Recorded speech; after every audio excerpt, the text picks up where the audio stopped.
నమస్కారం, Rocky news కి స్వాగతం. ఈనాటి ముఖ్యాంశాలు. 6 ఏళ్ల తర్వాత తెరుచుకున్న రేషన్ దుకాణాలు పునఃప్రారంభించి పేదలకు సరుకులు అందజేసిన ఎమ్మెల్యే అరవింద బాబు. నర్సరావుపేట ఎన్జీఓ కాలనీలో అభివృద్ధి పనులు ప్రజాంకితం. సీసీ రోడ్లు, మురుగు కాలువ నిర్మాణాన్ని ప్రారంభించిన టీడీపీ నేతలు. ఘనంగా పుణ్యశ్లోక అహిల్యాబాయ్ హోల్కర్ జయంతి. ఆమె సుపరిపాలన దేశ ప్రజలకు ఆదర్శమన్న మాజీ మంత్రి అరుణ. నర్సరావుపేటలో నిరుపేదలకు నిత్యావసర సరుకుల పంపిణీ. లుక్ మీడియా కల్చర్ లిమిటెడ్ సంస్థ ఆర్థిక చేయూత.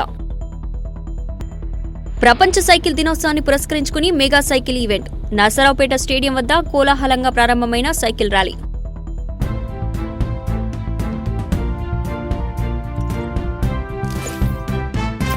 పల్నాడు జిల్లా కేంద్రమైన నర్సరావుపేటలోని పెద్ద చెరువు రోడ్డు వద్ద గ్రామీణాభివృద్ధి పేదరిక నిర్మూలన సంస్థ ఆధ్వర్యంలో యోగా నిర్వహించారు కలెక్టర్ అరుణ్ బాబు.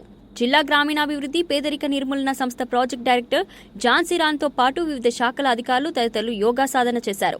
యోగా ప్రతి ఒక్కరి దైనందిక జీవితంలో భాగస్వామ్యంగా చేసుకోవాలని కలెక్టర్ సూచించారు. శారీరక దృఢత్వంతో పాటు మానసిక ఉల్లాసం కలుగుతుందని ఆయన చెప్పారు. యోగా అనేది మన జీవితంలో ఒక భాగంగా ఉండాలి. అంటే ఈ పొద్దున్నే చేయడం, లేకపోతే ఇంటికి వెళ్ళేసి రేపటి నుంచి మానేయటం కాకుండా రేపటి నుంచి మీరు చేయగలిగినంత, అంటే వీళ్ళు గురువు గారు చేసినట్టుగా మనం చేయలేకపోవచ్చు, కానీ మనకు వీలైనంత మనం చేయగలిగినంత మీరు ప్రాక్టీస్ చేస్తూ ఉండాలి. ఈ రోజు ఆఫీసర్లు పిలిచారు కాబట్టి చేసామనకుండా దీన్ని మీరు రోజు కంటిన్యూ చేయాలి. అలాగే మీ ఇంట్లో చిన్నపిల్లలు ఉంటే వాళ్ళకి అలవాటు చేయండి. మన సంప్రదాయం దాదాపుగా చాలా వందల సంవత్సరాల నుంచి ఇది మన సంస్కృతిలో భాగంగా ఉంది. దీని అందరూ అలవర్చుకోండి. ఈ రోజువారీ మన దైనందిన జీవితంలో ఇది భాగంగా చేసుకోండి.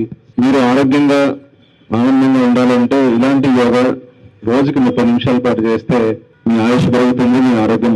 ఈ కార్యక్రమానికి అడిగిన వెంటనే సార్ ఇచ్చేసి మమ్మల్ని అందరినీ ఈ విధంగా ప్రోత్సహించినందుకు సార్కి హృదయపూర్వకంగా ధన్యవాదాలు తెలియజేస్తూ, ఈ కార్యక్రమానికి ఇచ్చేసిన మీ అందరికి కూడా అభినందనలు తెలియజేస్తూ నాకు ఈ అవకాశాన్ని ఇచ్చినందుకు ధన్యవాదాలు గాలి పీలుస్తూ పైకి, మరలా గాలి వదిలేస్తూ ఆపోజిట్ సైడ్.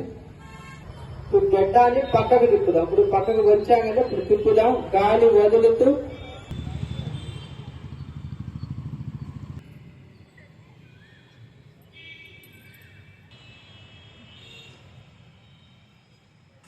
వదిలేస్తూ ఎడమ వైపుకి. నడుము నెక్ బ్యాక్ పెయిన్ అంటే వెన్నుకు సంబంధించిన ప్రాబ్లం ఉన్న వాళ్ళు కుడి వైపుకి ఒకసారి, ఎడమ వైపుకి ఒకసారి చేస్తూ ఉండండి. మరి ఇలానే ఈ యొక్క ప్రైమ్ మినిస్టర్ గారు, సీఎం గారు, మన ఆంధ్రప్రదేశ్ సీఎం చంద్రబాబు నాయుడు గారు పిలుపు మేరకు మన జిల్లాలో ఈ యొక్క యోగాంధ్ర అనేది బ్రహ్మాండంగా నడుస్తుంది. ఇంకా ముందు ఇంకా బాగా మన కలెక్టర్ గారి ఆధ్వర్యంలో జరగాలి. మీరందరూ కూడా ఉత్సాహం చూపించాలని, మరి ముఖ్యంగా కలెక్టర్ గారు వచ్చినందుకు వారికి ధన్యవాదాలు తెలుపుతూ, మనకి ఇంతటి అవకాశాన్ని ఇస్తూ ఇలా చేపిస్తున్నటువంటి మన కలెక్టర్ గారికి చాలా చాలా కృతజ్ఞతలు తెలుపుకోవాలి.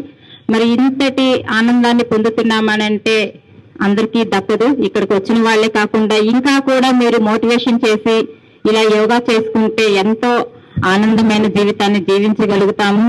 ముఖ్యంగా ఇంట్లో ఒక లేడీ కనుక యోగా చేసుకున్నటువంటి లేడీ కనుక ఉన్నది అంటే ఒక ఎంబీబీఎస్ డాక్టర్ ఇంట్లో ఉన్నట్టే. ఆ ఫ్యామిలీ మొత్తం కూడా ఎంతో ఆనందమైన జీవితాన్ని జీవించగలుగుతారు. జెంట్స్ నేర్చుకుంటే కొంతవరకే ఉంటుంది, అదే లేడీ నేర్చుకుంటే ఫ్యామిలీ మొత్తం కూడా ఆనందమయ జీవితం జీవించడానికి నేనే నిదర్శనంగా చెప్పుకుంటాను. నర్సరావుపేట నియోజకవర్గంలోని రేషన్ దుకాణంలో నిత్యావసర సరుకుల పంపిణీని ఎమ్మెల్యే అరవింద బాబు ప్రారంభించారు. ప్రతి నెల 1 నుంచి 15 రోజుల పాటు 2 పూటల రేషన్ దుకాణంలో లబ్ధిదారులకు నిత్యావసర సరుకులను పంపిణీ చేస్తామని, చౌక ధరల దుకాణాలను గత వైఎస్ఆర్సీపీ ప్రభుత్వం మూసేసి ఇంటింటికి రేషన్ అందిస్తామని, వాహనాలను కొనుగోలుతో అవినీతికి పాల్పడిందని ఎమ్మెల్యే అరవింద బాబు తెలిపారు. ఇంటింటికి సరుకులు ఇవ్వకుండా 1-2 రోజులు మాత్రమే వీధి చివర వాహనం నిలిపి పేదలకు ఇబ్బంది పెట్టారని, ఆ వాహనం ఎప్పుడు వస్తుందో రాదో తెలియక ఎదురు చూస్తూ నిరుపేదలు పనులు మానుకున్న పరిస్థితి తెలియతాయని చెప్పారు. నర్సరావుపేట పట్టణంలోని పలు వార్డులు, రోంపిచర్ల మండలంలో రేషన్ దుకాణాలను కూటమి నేతలు ప్రారంభించారు. కార్యక్రమంలో నర్సరావుపేట ఆర్డీఓ మధులత, రాష్ట్ర గ్రంథాలయ పరిషత్ చైర్మన్ గోనుగుట్ల కోటేశ్వరరావు, బీజేపీ నియోజకవర్గ సమన్వయకర్త రంగిశెట్టి రామకృష్ణ, ప్రభుత్వ అధికారులు, టీడీపీ, జనసేన, బీజేపీ నేతలు, కార్యకర్తలు పాల్గొన్నారు. చంద్రబాబు నాయుడు గారు ఎప్పుడు కూడా మహిళలంటే పక్షపాత ఆయన. అందువల్ల ఇక్కడ రేషన్ దుకాణాలు ఓపెన్ చేసి ప్రభుత్వం తరఫున మనం ఎప్పుడైనా వచ్చి రేషన్ తీసుకోవచ్చు. ప్రతి కార్డు హోల్డర్కి రేషన్ ఇస్తారు. అదేవిధంగా ఏ రేషన్ కార్డు హోల్డర్ అయినా కానీ ఇక్కడ రేషన్ తీసుకోవచ్చు. కానీ ముఖ్యంగా ఇక్కడ రేషన్ డీలర్కి మేము చెప్పేది ఒకటి ఏంటంటే, వార్డులో ఉన్న రేషన్ కార్డుల వాళ్ళందరికీ కూడా ముందు రేషన్ ఇవ్వాలి. మనకి మిగిలిపోయిన తర్వాతే బయట నుంచి వచ్చిన కార్డులకి రేషన్ ఇవ్వాలి. ఒక్కొక్కసారి బయట వాళ్ళు వచ్చి 100 మంది రేషన్ కార్డు హోల్డర్స్ రేషన్ తీసుకెళ్తే వార్డులో ఉన్న వాళ్ళకి రేషన్ తగ్గుతున్నాయి. అప్పుడు ప్రభుత్వం తరఫున మళ్ళీ ఆ రేషన్ మనకి రీప్లేస్ చేయట్లేదు. అందువల్ల లోకల్గా ఉన్న కార్డు హోల్డర్స్ అందరూ కూడా కొంచెం గొడవ చేస్తారు మేడం. మరి కొంతమంది ఎక్కడి నుంచి వచ్చి ఉంటారు వర్కర్స్, ఈ వార్డులో ఉన్నారనుకోండి, ఇది వర్కింగ్ క్లాస్, లోవర్ క్లాస్, వాళ్ళు కార్డులో బియ్యం తీసుకెళ్తే ఈ లోకల్గా ఉన్న కార్డు హోల్డర్స్కి బియ్యం రావట్లే. అదేవిధంగా అందరికి కూడా అందుబాటులో ఉండి రేషన్ షాపు, రేషన్ డీలర్ కూడా అందుబాటులో ఉండి మీకు అండగా ఉండి అందరికి కూడా మరి నీతి నిజాయితీగా రేషన్ అందించడానికి సిద్ధంగా ఉన్నది ఈ ఉమ్మడి ప్రభుత్వం. రేషన్ షాపుల ద్వారా నిత్యావసర సరుకుల పంపిణీ కార్యక్రమాన్ని మొదలు పెడుతున్నందుకు చాలా సంతోషంగా ఉంది. మన జిల్లాలో 1289 రేషన్ షాపుల్లో 6,34,855 మంది కార్డుదారులకి రేషన్ షాపుల ద్వారా నిత్యావసర సరుకులు అనేది పంపిణీ చేస్తున్నాం. మనం ఈ పంపిణీ కార్యక్రమానికి సంబంధించి గతంలో ఉన్నటువంటి MDUలన్నిటిని కూడా ప్రభుత్వం క్యాన్సిల్ చేసి డీలర్లకి ఆ ఈపాస్ మిషన్ కానీ వేయింగ్ స్కేల్ కానీ అన్నీ కూడా మేము అప్పచెప్పడంతో పాటుగా ఈపాస్ మిషన్ని సర్వీసింగ్ చేయించాము. తర్వాత వేయింగ్ స్కేల్ని లీగల్ మెట్రాలజీ డిపార్ట్మెంట్ వారితో క్యాలిబ్రేషన్ చేయించాము. అన్నీ కరెక్ట్గా ఉండేలాగా చూసి కార్డుదారులకు నాణ్యమైనటువంటి సరుకులు అందించాలనేటువంటి ఉద్దేశంతో వాళ్ళు కోరుకున్నప్పుడు అంటే 1వ తారీఖు నుంచి 15వ తారీఖు వరకు కూడా రేషన్ ఇచ్చే సమయాలైనటువంటి ఉదయం 8 గంటల నుంచి మధ్యాహ్నం 12 గంటల వరకు, తర్వాత సాయంత్రం 4 గంటల నుంచి రాత్రి 8 గంటల వరకు కూడా రేషన్ సరుకులు అనేది పంపిణీ చేయటం జరుగుతుంది. డీలర్స్ ఎవరైతే ఉన్నారో వాళ్ళు ఖచ్చితంగా స్టాక్ రిజిస్టర్ అనేది మెయింటైన్ చేయాలి. వాళ్ళ దగ్గర ఏవైతే ఈ నిల్వ ఉన్నాయో అవన్నీ కూడా నీట్గా మెయింటైన్ చేయాలి. మనకి ఈపాస్ మెషిన్స్ అనేవి, తర్వాత వేయింగ్ మెషిన్స్ అనేవి ఉన్నాయి. అవన్నీ కూడా వాళ్ళు ఆల్రెడీ వెరిఫై చేయించుకొని ఉన్నారు. సో ఆ తూకం ఎప్పుడైతే వేసినప్పుడు కార్డుదారులు ఏం చేయాలంటే అవి కరెక్ట్గా ఉన్నాయా లేదా, వాళ్ళు కరెక్ట్గా వేస్తున్నారా వెరిఫై చేసుకోవాలి. అలాగే ప్రతిసారి రేషన్ తీసుకున్న తర్వాత మీకు ఒక స్లిప్ ఇస్తారు. ఆ స్లిప్ మేరకు మీకు రేషన్ అనేది ఇచ్చారా లేదా కూడా చూసుకోవాలి. తర్వాత మోస్ట్లీ మీరు డిజిటల్ పేమెంట్స్కే చేసి ఆ రేషన్ అనేది తీసుకోవాల్సి ఉంటుంది. ఇంకా రానున్న కాలంలో ఇంకా బెటర్గా ఈ డిస్ట్రిబ్యూషన్ చేయడానికి గవర్నమెంట్ అన్ని రకాల చర్యలు తీసుకుంటుంది. కోటేశ్వరరావు గారు ఇచ్చేసి ఉన్నారు కాబట్టి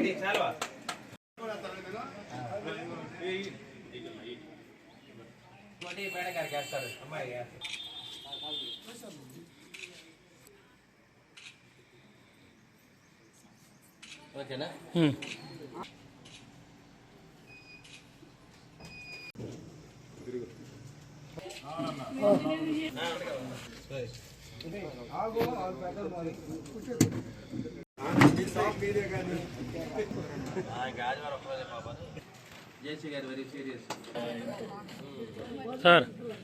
ప్రజలు కోరుకున్న ప్రభుత్వం ప్రజల కష్టాలను తెలుసుకొని ప్రజలకి ఏ విధంగా మంచి పనులు చేయాలని చెప్పేసి ఒక మంచి ఉద్దేశంతో చంద్రబాబు నాయుడు గారు ముఖ్యమంత్రి అయిన తర్వాత ఈ రేషను ఏ విధంగా ప్రజలకు అందించాలి. ఎందుకంటే ఒక వాహనంలో వస్తుంది, ఆ వాహనంలో వచ్చినప్పుడు మీరు ఇంట్లో ఉండొచ్చు, ఉండకపోవచ్చు, లేదంటే ఆ వాహనం దగ్గర నిరీక్షణ వస్తుందంటే ఉదయం వస్తుంది అని చెప్పేసి పిల్లల్ని ఇంట్లో వదిలిపెట్టేసి మీరు వచ్చి రోడ్డు మీద కూర్చోవాలి. అదేవిధంగా ఎక్కడికైనా ఫంక్షన్కి పోవాలి, మీరు ఫంక్షన్కి పోయినా కూడా మీ మనసంతా కూడా ఈ వ్యాన్ వస్తుందేమో, వ్యాన్ వస్తే మళ్ళీ మాకు ఇవ్వకుండా పోతారేమో అని ఉంటుందా లేదా?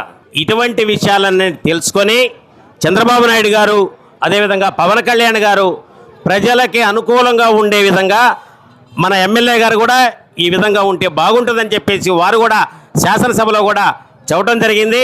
అందుకోసమే ఈ రోజున రేషన్ షాపుల్లో ఉదయం 8 గంటల నుంచి మీకు ఎప్పుడు తీరిక ఉంటే అప్పుడు తీసుకొని పోవచ్చు. ఒకవేళ ఈ రోజు రాలేకపోతే ఎల్లుండి రావచ్చు. 1వ తారీఖు నుంచి మీరు 15వ తారీఖు లోపల మీకు అనుకూలంగా ఉండే విధంగా మీరు ఈ రేషన్ తీసుకుపోవటానికి అనుకూలంగా ఉంది. ఇది బాగుందా లేదా?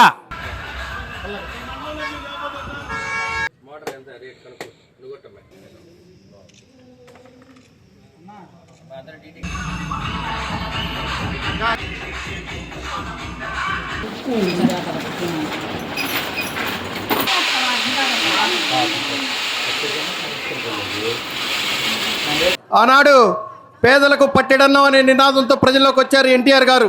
అలాగే కరోనా సమయంలో 2 సంవత్సరాల పాటు ఉచితంగా ప్రజలకు బియ్యం అందించారు మోడీ గారి నాయకత్వంలోని కేంద్ర ప్రభుత్వం. పవన్ కళ్యాణ్ గారు చెప్తున్నారు రేషన్ అవసరం లేని వాళ్ళకి నగదు రూపంలో కూడా చెల్లించండి అని. ఇటువంటి మంచి ఎజెండాతో ముందుకు వస్తున్న ప్రభుత్వం మన ప్రభుత్వం. అందుకే ఇది మంచి ప్రభుత్వం అని ప్రజలు అంటున్నారు. అలాగే ఈ మంచి కార్యక్రమంలో గత ప్రభుత్వం ఏం చేసింది, దీన్ని దుర్వినియోగం చేసింది. ప్రజాధనాన్ని దుర్వినియోగం చేస్తూ వెహికల్స్ కొనటం, డ్రైవర్ల కంటే వాళ్ళకి జీతాలు ఇంటి వేరు రూపాల్లో మిస్యూజ్ చేయడం, చెల్లింపులు, ఈ విధమైన కార్యక్రమం జరిగింది. ఈ విధంగా మిస్యూజ్ కాకుండా ప్రతి పేదవాడికి పట్టెడన్నం అన్నాలో ఏదైతే ఆనాడు ఎన్టీఆర్ గారు చెప్పారో, కరోనా సమయంలో మనందరినీ ఎన్డీఏ ప్రభుత్వం ఆదుకుందో ఆ విధానాన్ని అమలు చేసి దాన్ని బలపరిచే విధానంగా ఈ కార్యక్రమాన్ని రూపొందించడం చాలా మంచి విషయం.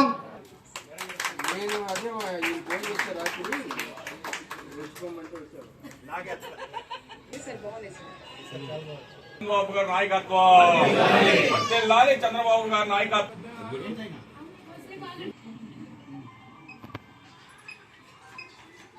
జూన్ 1వ తేదీ అంటే ఈ రోజు నుండి రాష్ట్ర వ్యాప్తంగా 29,760 చౌక దుకాణాలని మరి ఈరోజు ప్రారంభించుకోవడం జరిగింది. ప్రజాప్రభుత్వం ఏర్పాటు చేసుకున్నాక మరి కూటమి ప్రభుత్వం చంద్రబాబు నాయుడు గారు, పవన్ కళ్యాణ్ గారు, నరేంద్ర మోడీ గారు నాయకత్వంలో మరలా ప్రజలకి ఒక గొప్ప కార్యక్రమానికి మరి ఈరోజు శ్రీకారం చుట్టడం జరిగింది. ఈ కార్యక్రమం ద్వారాగా 1,26,00,000 మందికి మరి నేరుగా నిత్యావసరాల కొరత లేకుండా రేషన్ అనేది లభించిద్ది. అట్లాగే సుమారు 16 లక్షల మంది దివ్యాంగులకు కూడా మరి ఈ కార్యక్రమం ద్వారాగా లబ్ధి చేకూరుతుంది. Food corporation of India consultative committee చైర్మన్గా ఎంపీ లావు శ్రీకృష్ణదేవరాయలను నియమిస్తూ కేంద్ర ప్రభుత్వం ఉత్తర్వులు జారీ చేసింది. నూతనంగా ఏర్పాటైన కమిటీకి ఎంపీ లావు శ్రీకృష్ణదేవరాయలు నియమించడం పట్ల హర్షం వ్యక్తం చేసిన టీడీపీ శ్రేణులు. ఎఫ్సీఐ కమిటీ రాష్ట్రంలో పర్యటించి ఆహార, ధాన్యం సేకరణ, కొనుగోలు, ఇతర పంటల ఉత్పత్తులు, ఆహార పదార్థాల నాణ్యతతో సహా పలు అంశాలపై అధ్యయనం చేయనున్నారు. చైర్మన్గా తనను నియమించడం పట్ల ఎంపీ లావు శ్రీకృష్ణదేవరాయలు కేంద్ర ప్రభుత్వానికి, ప్రధాని మోదీకి కృతజ్ఞతలు తెలిపారు. రాష్ట్రంలో పండుగ వాతావరణం నెలకొందని, రేషన్ దుకాణాల వద్ద పేదలకు నిత్యావసర సరుకులు పంపిణీ చేయడం శుభ పరిణామమని తెలుగుదేశం పార్టీ జిల్లా అధ్యక్షుడు కొమ్మలపాటి శ్రీధర్ అన్నారు. లబ్ధిదారులు వారి వెసులుబాటు సమయంలో రేషన్ తెచ్చుకునే అవకాశం కలుగుతుందన్నారు. గత వైఎస్ఆర్సీపీ ప్రభుత్వం ఇంటి వద్దకే రేషన్ పంపిణీతో అనేక మోసాలు చేసిందని, ఏ ఒక్క లబ్ధిదారునికి ఇంటి వద్దనే రేషన్ ఇచ్చిన సందర్భం లేదన్నారు. వృద్ధులు, వికలాంగులకు ఇంటికి స్వయంగా వెళ్లి రేషన్ పంపిణీ చేస్తామని చెప్పారు. గత ప్రభుత్వం తరహా అక్రమాలను అరికట్టేందుకు ఇంటి వద్దకే రేషన్ బియ్యం పంపిణీ కార్యక్రమాన్ని కూటమి ప్రభుత్వం నిలిపివేసి పాత పద్ధతిని కొనసాగించేలా చర్యలు తీసుకుందని చెప్పారు.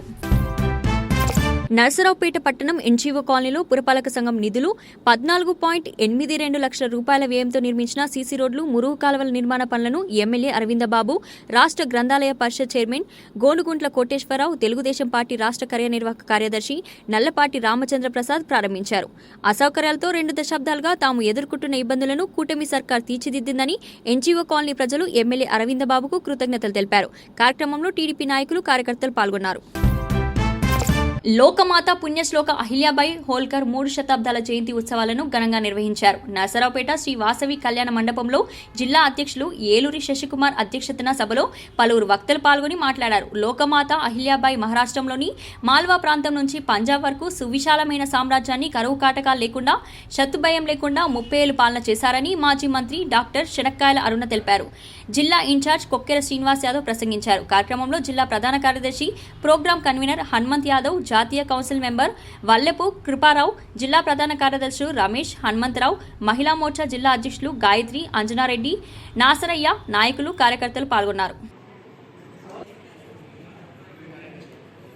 పల్నాడు చూసినట్టయితే ఇది పౌరుషాల గడ్డ కూడా, స్వాతంత్ర సమర యోధులు కూడా ఉన్నటువంటి, ప్రాణత్యాగాలు చేసినటువంటి సమర యోధులు పుట్టినటువంటి గడ్డ. ఊరికే మనం వీళ్ళందరూ చాలా గట్టివాళ్ళు, ఎక్కువగా మాట్లాడతారు, పోట్లాడతారు, బాంబులు వేసుకుంటారు అనుకుంటాం. కానీ అటువంటి స్పిరిట్తో ఆంగ్లేయుని ఎదిరించిన గడ్డ ఏదైనా ఉంది అంటే ఆంధ్రప్రదేశ్లో ఈ పల్నాడు ప్రాంతమే అని కూడా నేను తెలియజేస్తా ఉన్నాను.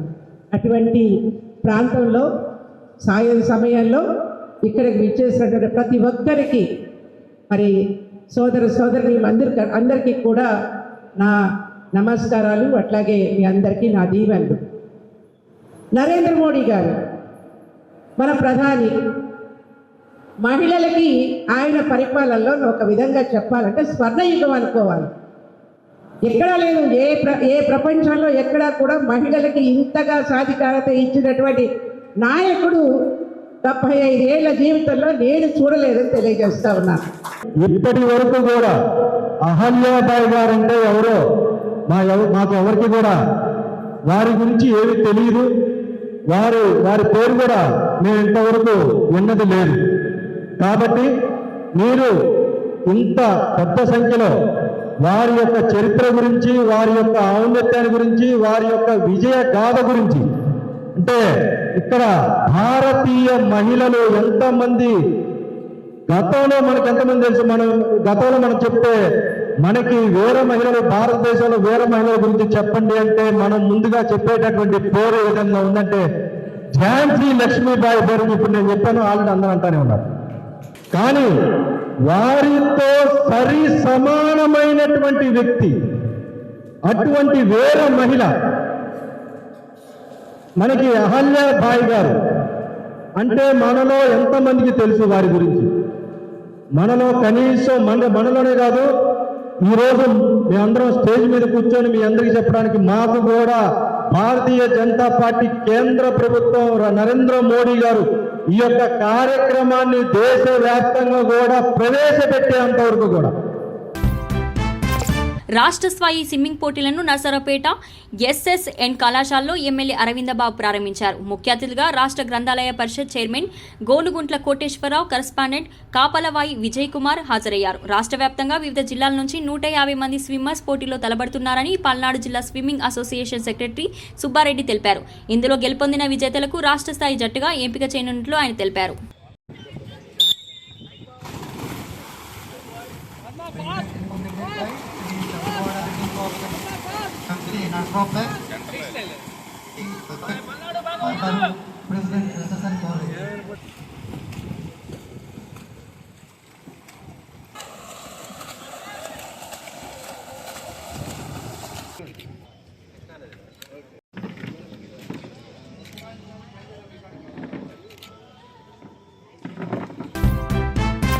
నరసరావుపేట పట్టణం సత్తెనపల్లి రోడ్డు బీసీ కాలనీలో నిరుపేదలకు నిత్యావసర సరుకులను Look Media Culture Limited organisation పంపిణీ చేసింది. బియ్యం, వంట నూనె, గోధుమ పిండి, ఉల్లిపాయలను Look Media Culture Limited managing director Roberti Carey, manager Lucy Green ఆర్థిక సహాయంతో అందజేశారు. కార్యక్రమంలో కరీముల్లా, కృష్ణ, మురళి, మనోహర్, సిద్దిక్, బాలు, వెంకటేష్, సాహిల్ పాల్గొన్నారు.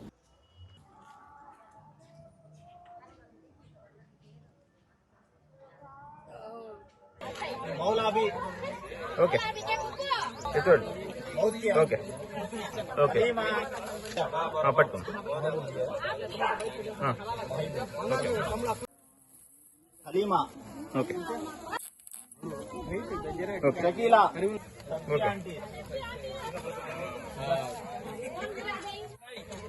లుక్ మీడియా కల్చర్ లిమిటెడ్ ద్వారా ఈ ఆర్గనైజేషన్లో నిత్యావసర వస్తువులు అందించడం జరుగుతుంది. ఈ పేద ప్రజలకు ఇంకా ముందు ఎంతో సహాయ సహకారాలు అందించాలని కోరుకుంటున్నాము. మరి ఈరోజు ఈ కార్యక్రమంలో భాగంగా రైసు, గోధుమ పిండి, ఆనియన్స్, ఆయిల్ ప్యాకెట్స్ ఇవన్నీ ఇవ్వటం జరుగుతుంది. మరి రాబోయే రోజుల్లో కూడా ఇటువంటి ఎంతో ప్రతిష్టాత్మకమైన కార్యక్రమాలు మా లుక్ మీడియా కల్చర్ లిమిటెడ్ ద్వారాగా అందరికీ అందుబాటులోకి వస్తాయని సభాముఖ్యంగా తెలియజేసుకుంటున్నాను. ఫిట్ ఇండియా ఉద్యమంలో భాగంగా ప్రపంచ సైకిల్ దినోత్సవాన్ని పురస్కరించుకుని సండేస్ ఆన్ సైకిల్ 25వ ఎడిషన్ గుర్తు చేసుకోవడానికి జూన్ 1, 20, 25 ఆదివారాలు దేశవ్యాప్తంగా మెగా సైకిల్ ఈవెంట్ను నిర్వహిస్తున్నారు. ఇందులో భాగంగా ఎర్త్ హీరో ఫౌండేషన్ సహకారంతో నర్సరావుపేటకు చెందిన హ్యాండ్స్ ఆఫ్ కంపాషన్ స్వచ్ఛంద సేవా సంస్థ, జిల్లా స్పోర్ట్స్ అథారిటీ ఆధ్వర్యంలో డాక్టర్ కోడెల శివప్రసాదరావు స్టేడియం నుంచి ర్యాలీ నిర్వహించారు. పర్యావరణానికి అనుకూలమైన పద్ధతులను ప్రోత్సహించడం ద్వారా ఆరోగ్యం, చురుకైన జీవనశైలిని పౌరులు అవలంబించాలని ఆ సంస్థ ఎగ్జిక్యూటివ్ డైరెక్టర్ ఆనంద్ సూచించారు. దైనందిన జీవితంలో సైక్లింగ్ చేస్తూ ఆరోగ్యంగా జీవించాలని డీఎస్డీఓ నరసింహారెడ్డి కోరారు. కార్యక్రమంలో basketball coach Srinivasa Rao, Saidarao, Khel India PET, Israel Prasad విద్యార్థులు ర్యాలీలో పాల్గొన్నారు. నర్సరావుపేట మేరీ కట్జస్ memorial centenary town Baptist church సంఘ కాపరి రెఫరెండ్ పాస్టర్ మున్నంగి ఏలిషా 48వ జన్మదినాన్ని టౌన్ బాపిస్ట్ చర్చ్లో ఘనంగా నిర్వహించారు. పాస్టర్ కేక్ కోసి మిఠాయిలు పంపిణీ చేశారు. పెద్దలు, ప్రజలు ఆయనకు శుభాకాంక్షలు తెలిపారు. కార్యక్రమంలో సంఘ అధ్యక్షుడు బాబురావు, కార్యదర్శి డానియల్, కోశాధికారి సునీత, సంఘస్థులు పాల్గొన్నారు. పల్నాడు జిల్లా కేంద్రమైన నర్సరావుపేటలో మద్యం సిండికేట్ భాగస్వాముల మధ్య వివాదం నెలకొంది. మద్యం దుకాణాల సిండికేట్ భాగస్వాములకు గడిచిన 8 నెలలుగా వ్యాపార లావాదేవీలకు సంబంధించిన లెక్కల వివరాలు బహిర్గతపరచకపోవడంతో ఈ వివాదం ఏర్పడింది. తమకు లెక్కలు చూపించి లాభాలను పంచిపెట్టాలని భాగస్వాములు ఓ సిండికేట్ నిర్వాహకుడిపై ఆగ్రహం వ్యక్తం చేశారు. వినికొండ రోడ్లోని సదురు బార్ వద్ద భాగస్వాములందరూ అరుపులు కేకలతో బాహిబాహిగా దిగారు. వార్తలు ముగించే ముందు ముఖ్యాంశాలు మరొకసారి. 6 ఏళ్ల తర్వాత తెరుచుకున్న రేషన్ దుకాణాలు పునఃప్రారంభించి పేదలకు సరుకులు అందజేసిన ఎమ్మెల్యే అరవిందబాబు. నర్సరావుపేట ఎన్జీఓ కాలనీలో అభివృద్ధి పనులు ప్రజాంకితం. సీసీ రోడ్లు, మురుగు కాలువ నిర్మాణాన్ని ప్రారంభించిన టీడీపీ నేతలు. ఘనంగా పుణ్యశ్లోక అహిల్యాబాయ్ హోల్కర్ జయంతి. ఆమె సుపరిపాలన దేశ ప్రజలకు ఆదర్శమన్న మాజీ మంత్రి అరుణ. నర్సరావుపేటలో నిరుపేదలకు నిత్యావసర సరుకుల పంపిణీ. లుక్ మీడియా కల్చర్ లిమిటెడ్ సంస్థ ఆర్థిక చేయూత. ప్రపంచ సైకిల్ దినోత్సవాన్ని పురస్కరించుకుని mega cycle event. Narasaraopet stadium వద్ద కోలాహలంగా ప్రారంభమైన సైకిల్ ర్యాలీ. ఈ వార్తలు ఇంతటితో సమాప్తం. మరొక బులెటిన్ మళ్ళీ కలుద్దాం. నమస్కారం.